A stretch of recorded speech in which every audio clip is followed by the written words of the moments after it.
So I went down to the factory, and Rich Long called me into the office and asked if I wanted to do this movie. And, of course, I'm going to say yes. I had no idea, really what the deal was. And so I flew home for a week, flew back to the factory, and then me and Martin drove the GT van and trailer up from Orange County up to Calgary to have it. Man, that's a bit of a drive. That was a trek. Welcome to the Rad Movie Podcast. I'm your host, Tony Donaldson, and a super fan of the movie, probably like you.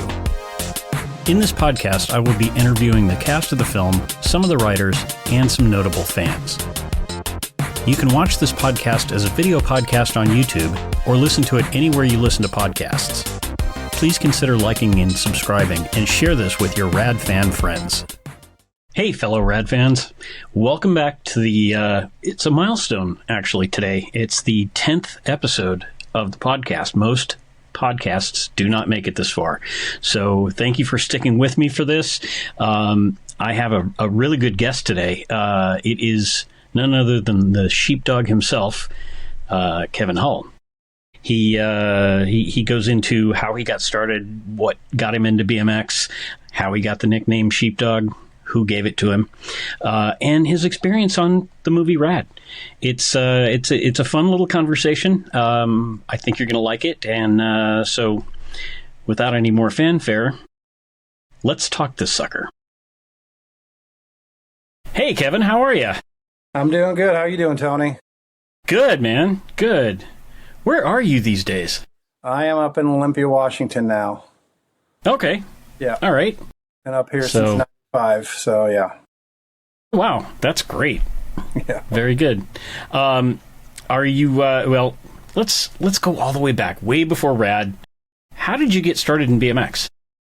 Growing up in South Austin, back in Texas, just riding around the streets with my friends and stuff. A friend of mine that lived down the end of the block was racing at the time, so kind of went with him a couple times, and then just started.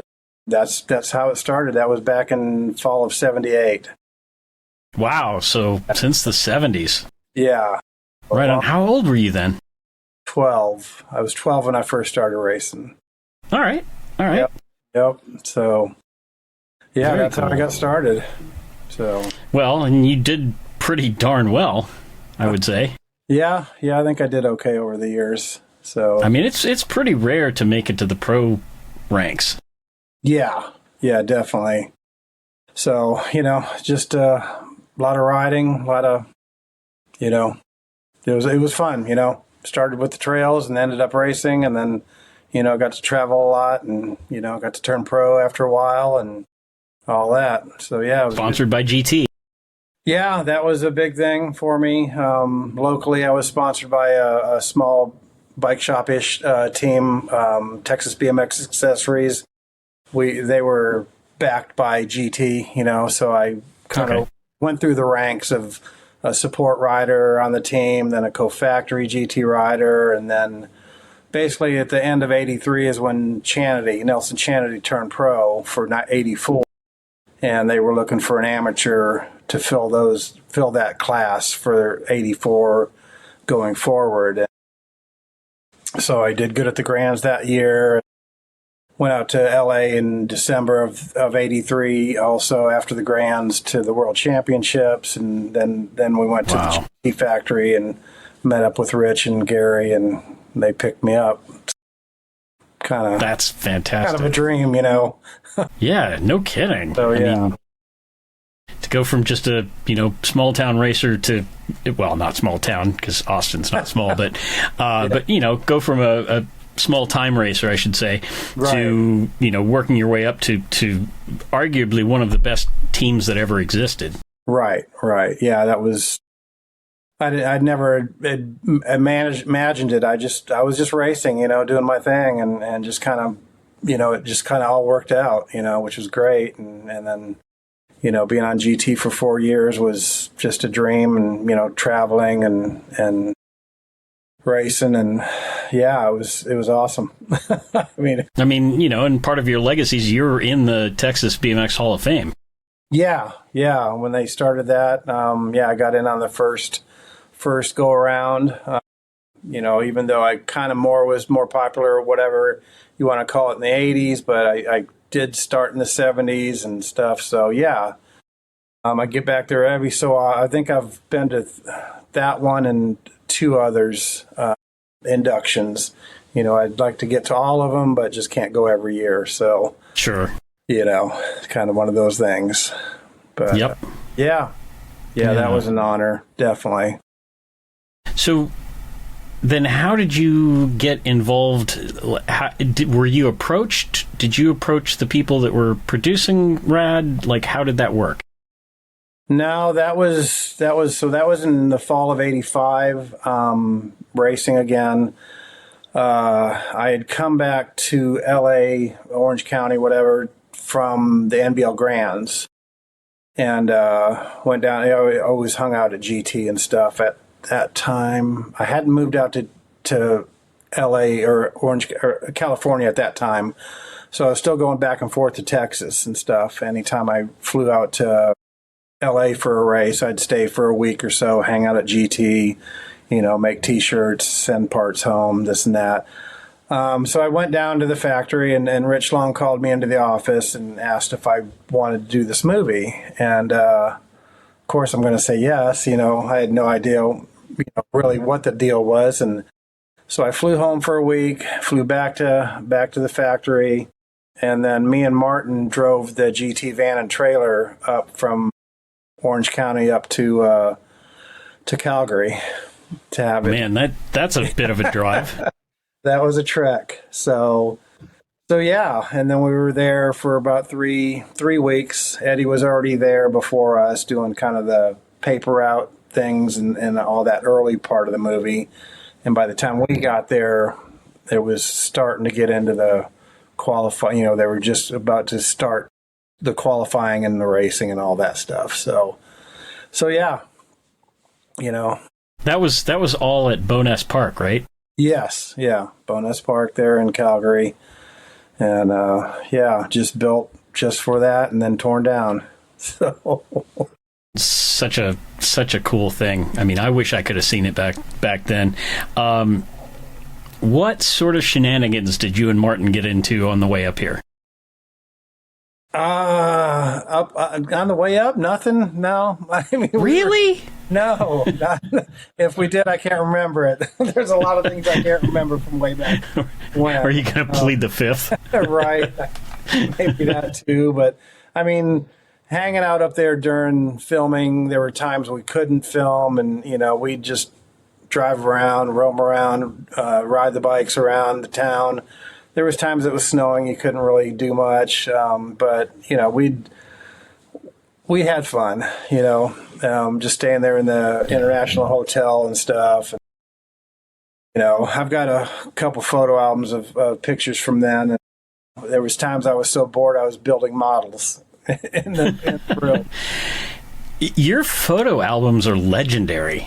I mean, nobody else has a collection of behind-the-scenes photos of that. I mean, I'm sure they had a set stills photographer, but they've never released any of that stuff. Right. Yeah. Obviously, some of the photos I didn't take because I'm in them, so I'm not sure where I got those and whether there were any of the other riders like Martin or Eddie. I honestly cannot remember. I just knew I had all these pictures, and I think once I got back home, I bought 2 photo albums and just put them in it, and I take them to a lot of the old school shows that I go to and stuff, and I'll bring them down to Dirty Fest coming up this summer. And people love looking at it. They're cool pictures and stuff, and kind of behind the scenes, definitely.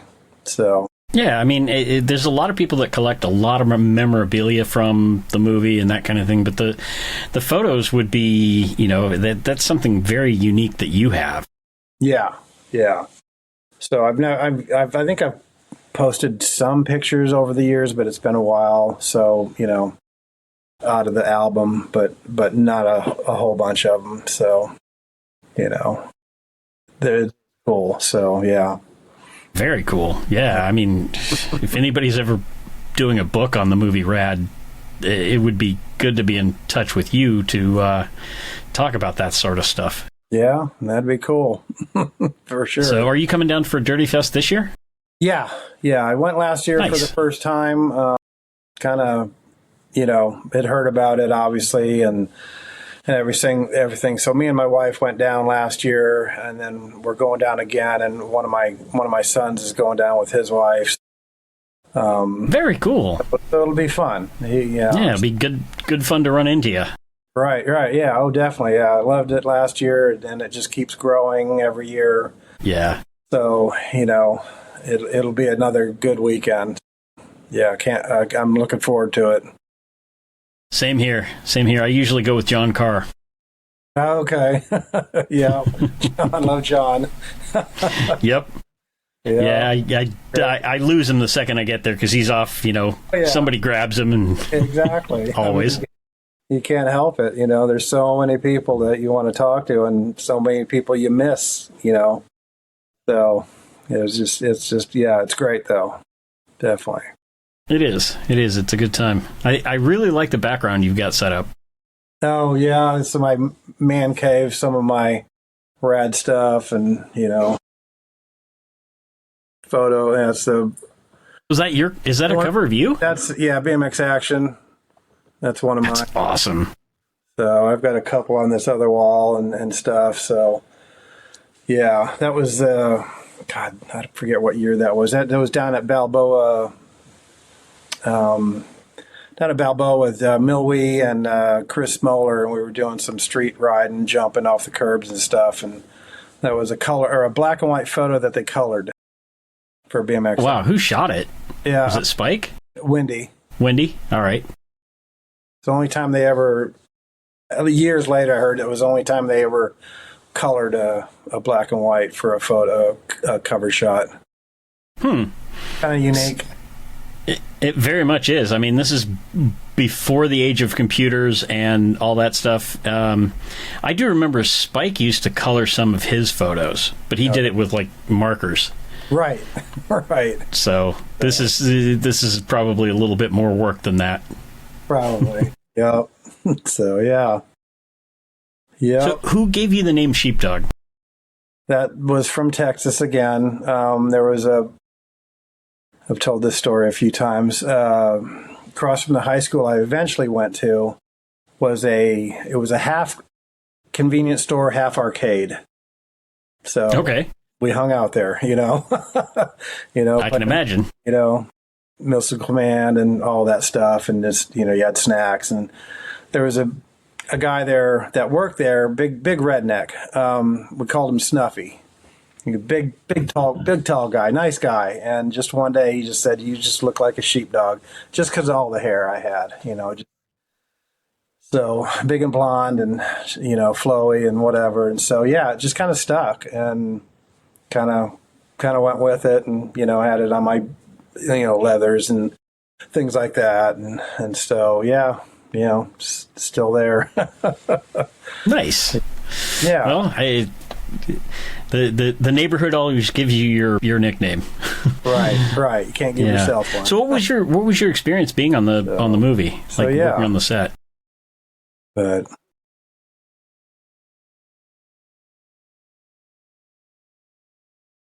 it was fun. I mean, it was, everything was kind of timed out, and when you had to be where and what days, and so when we got there, the track wasn't finished. The wall, the starting hill was done. I don't even know if they'd finished painting it yet. I think they were still working on it. And so we all looked at it. And I know I looked at it like, oh my God, that's just huge and steep. And a couple of my shots in the my photo album are from the side of the ramp, the starting hill. And it's like, right. I heard 74 degrees, and there's somebody standing right next to it too. So you get anyways, it was, that was The start. And funny enough, that's the last. As with all movies, they're never in any sort of order. For the Hell Track race was the start, because it took us a while. Right, it took us a while to figure out how to go down it, and was the main thing. Nobody. That's what I've heard. And I think Beetle is accredited with going down first, and you eventually had to carve in. You didn't want to go straight in and over, and things like that. Miranda even at one point took a tire we had, just from laying around down along the track and stuff. And he figured if it rolled and stuck all the way down the hill, then we were good. But it caught air, and about halfway down, it hit. And so you couldn't really didn't want to go straight. So anyways, you carved down after you went down once or a couple times. Then it was like, okay, well, now we got it. So we started filming in the first turn, and then worked our way around. Reset up the cameras, second turn, and coming around and under the bridge and through the anthills where I crash, and all that so when you're filming it like that, you have to film it probably 3 or 4 times to show laps. So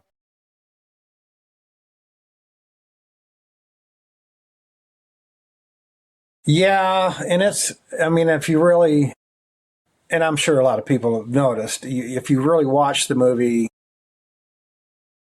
either the Hell Track race itself and the qualifying, they're never. I mean, it would be a monstrous task to keep track of all of that, to have continuity from all the shots. They pieced it. So, but it's a movie, so you're not hopefully paying attention to that.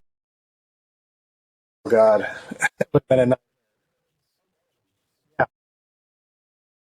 No, but I'm sure there's a lot of guys that have watched it enough times that can pick out a lot of stuff, and there's things that I forgot that we did during the filming of it, and Eddie had told me about this years ago, that we had switched number plates at one point while we were filming, and I didn't remember that. So there are a couple shots that I have his number plate, he has mine.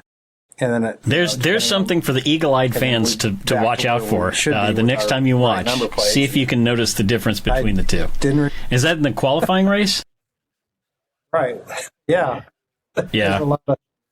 Yeah, that makes a lot of sense. That's kind of funny. I mean, that's more in the qualifying race.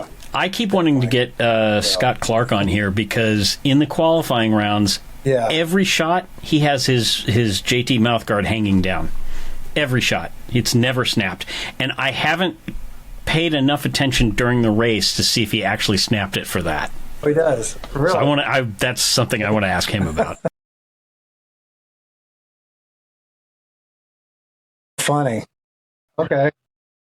That's a good one. I'll have to look for it next time. Well, I'm going to go. Yes. There's Rad 40s Sunday, and this coming Sunday and Tuesday it's playing. Yeah, so I'll go. We got 2 theaters locally here. I'll go to one theater on Sunday and another. Yeah, it's going to be fun. So, I'm actually going with on Sunday. I'm taking Sam Bernard, and we're going to go out and meet Bill out in Glendale, and then Tuesday we're going to do the same thing, but Miranda's going to be there. Okay. So that's going to be fun. Yep. Yeah, and unfortunately, I'm probably going to have this podcast produced after the fact. So, but are you thinking about going to the 40th in Calgary? Yeah. Oh, totally. I would love to, but with Dirty Fest the month before, and then I think in early July I've got to go. It's probably going to be early first week or so of July. I got to go back and get my daughter and bring her back from Michigan. Her and her two-room. Congratulations! Moving out here. She went to school there and graduated, and she's a teacher now. So, she wants to come. So so I got to trek them back here. So I don't know if I'll be. Yeah, see, I only went to the 25th here in Los Angeles. I went to 25. That was a blast. Yeah. Okay. Yeah. I went up to Yeah. Calgary, and that was a good time. Hal Needham was still around Very good. and all that. So, all right. And what are you doing these days? So that was cool. Yeah. Still working, and been there 34 years at the same thing, just working on aircraft components and things like that. And just got four grandkids, That's three great. grown kids. So we have the grandkids off and on the weekends and stuff, and you never know when they're going to be around. Yeah, it's fun to have them around. They're fun to have. So I got a little bit of property, and I've got the Power Wheel Jeeps and stuff for them, and yeah. So that's about it. Not really riding much anymore. Oh man, the tracks aren't open. We lost our indoor track that we had for 42 years up here, and last March it closed down, or at the end of the winter season, and so now it's just summer season. So it's got to be tough on the kids that race a lot and go to nationals from Washington. I don't know what they do. You guys have any paved pump rollers. tracks out there?